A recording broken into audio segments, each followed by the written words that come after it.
It's Frieda Klein, he said. You've got to watch yourself, he said. It's Frieda Klein. There was a pause. So what's your question? Said Carlson, who was in an agony of impatience. What am I getting myself into? If Crawford appointed you personally, then that must show he's heard good things about you. So shouldn't we get to this crime scene? Who's Frieda Klein? Carlson and Yvette Long looked at each other. Is that a difficult question? Said Burge. She's a psychotherapist, said Carlson. And what's your connection to her? Carlson took a deep breath. She's been involved in various police investigations. As an investigator or a suspect? A bit of both, actually, said Yvette. That's not fair, said Carlson. Well, it's true. I mean, look at— Stop, said Burge. What I'm asking is, why is the Commissioner getting personally involved? That's not how things are done. And then why is he warning me? Carlson and Yvette looked at each other again. I've worked with Frieda before, he began. We both have, said Yvette. Yes, we both have. She's got abilities, very particular abilities. But some people find her— He paused. What was the right word? Incredibly difficult, said Yvette. That's putting it a bit strongly. She gets people's backs up.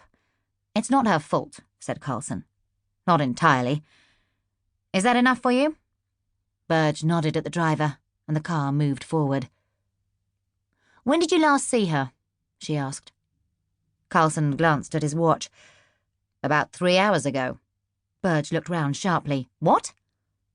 She'd been involved in an investigation. What sort of investigation? She was trying to get an innocent person out of a hospital for the criminally insane. Which innocent person? It was the Hannah Doherty case. The Doherty case? That was Frieda Klein? Yes.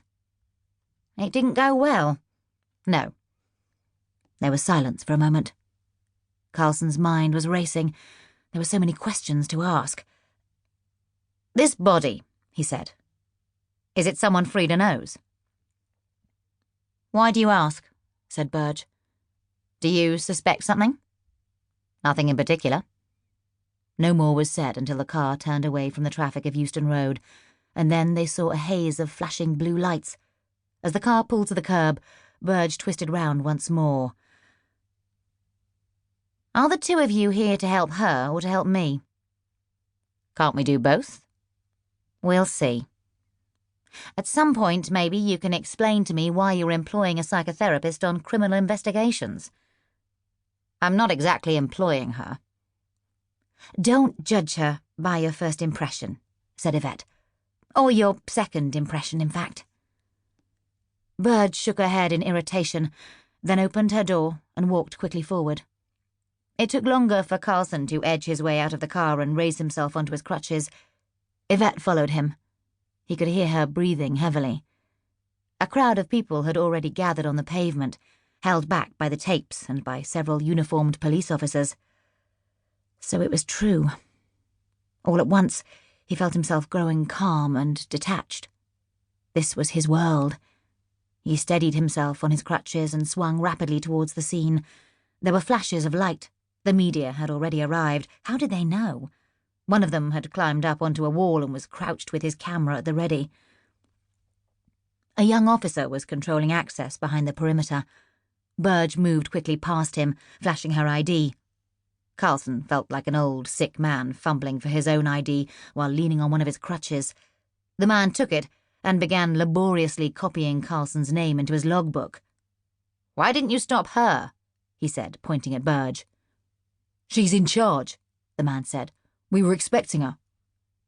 Then he looked at his watch and added the time before handing back the ID, then did the same with Yvette's. Carlson suddenly felt that he was back, but not really back. He was into the mews now, his crutches sliding on the wet cobbles. An ambulance was parked outside the lockups, its doors open and a paramedic inside, bending over something. As they made their way towards the house, another ambulance drove into the mews, its lights making the narrow space unfamiliar, pooled with blue, then fading back into